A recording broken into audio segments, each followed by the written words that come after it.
Hey guys, it's Dylan from the Music Factory in Seattle. I got another lesson for you today. Go check us out at musicfactorynw.com. We got all styles for all ages, all levels, and right now we're all online. So anywhere you are, anywhere you want to be, come get some lessons from us. Thanks. All right, so today I want to talk about left hand technique. I'm going to use it on the bass, but this idea can apply to the guitar or other string instruments, with frets in particular, but not necessarily. And even kind of abstractly, you could apply it to a piano. But anyway, so the idea on the bass is you got 4 fingers on your left hand that you use, and you're going to have it in a 4 fret position. So for example, 3rd fret, 4th fret, 5th fret, 6th fret, okay? So what I'm doing is I'm using my 1st finger, 2nd finger, 3rd finger, 4th finger, and I'm trying to get them about as close to the fret behind it as possible without being right on top of it. I don't want to be right on top of it, because then I'm in danger of slipping up to the next note. But I want to be right behind it. That's where I'm going to get the most consistent tone, right?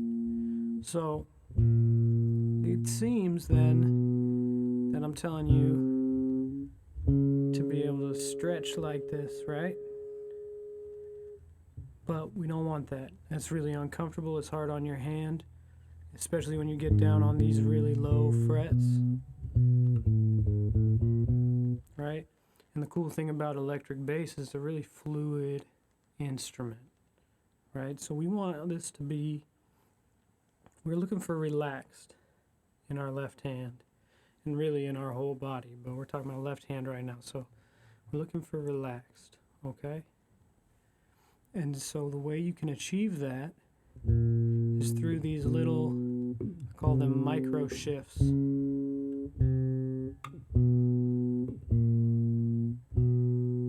Right? I might shift a little bit between each fret, even down here.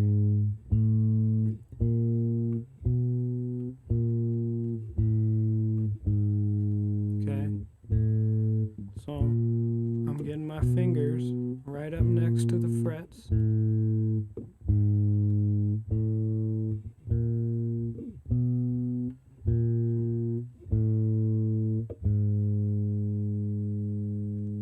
Now the next idea is what I see a lot of times in my students who are just starting, right?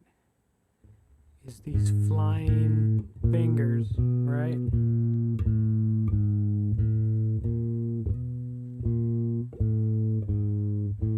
And that may not seem like a big deal at first, but as you start working your way up to faster and faster speeds, that extra inch or 2 inches is really going to slow you down compared to, right? So we're trying to show our fingers the smallest movements possible.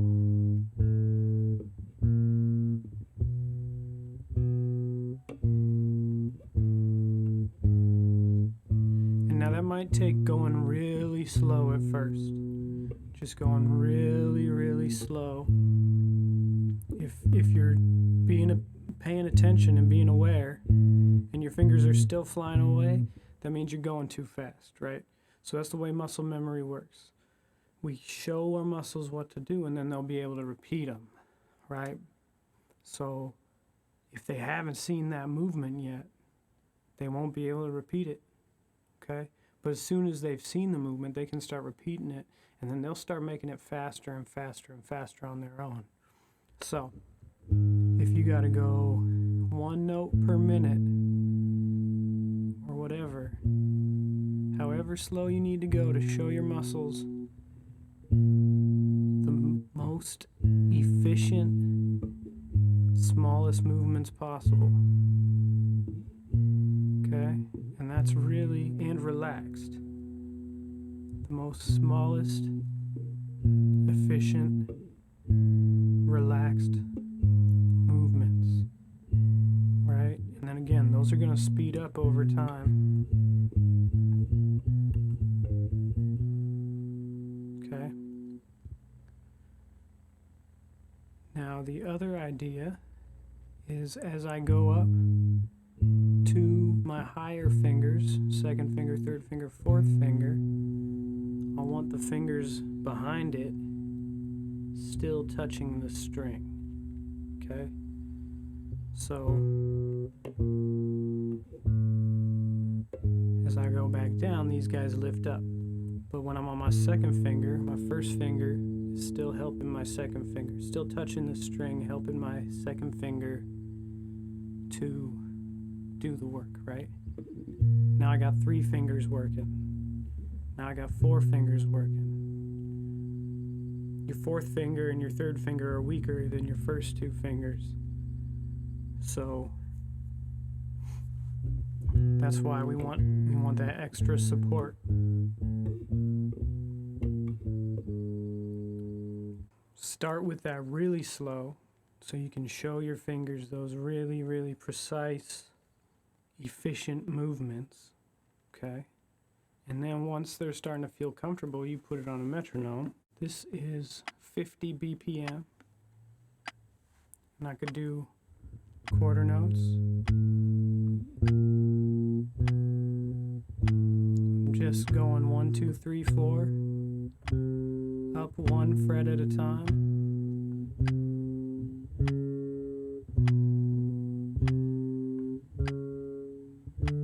And if that's getting easy, you know, speed up your metronome. And eventually you want to be working at 16th notes, so 4 notes per click.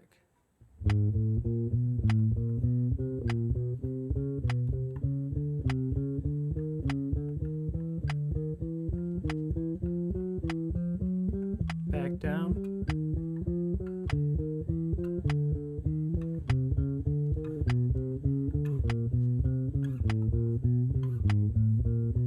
Alright, and when I do a warm-up, I do that up and down all 4 strings.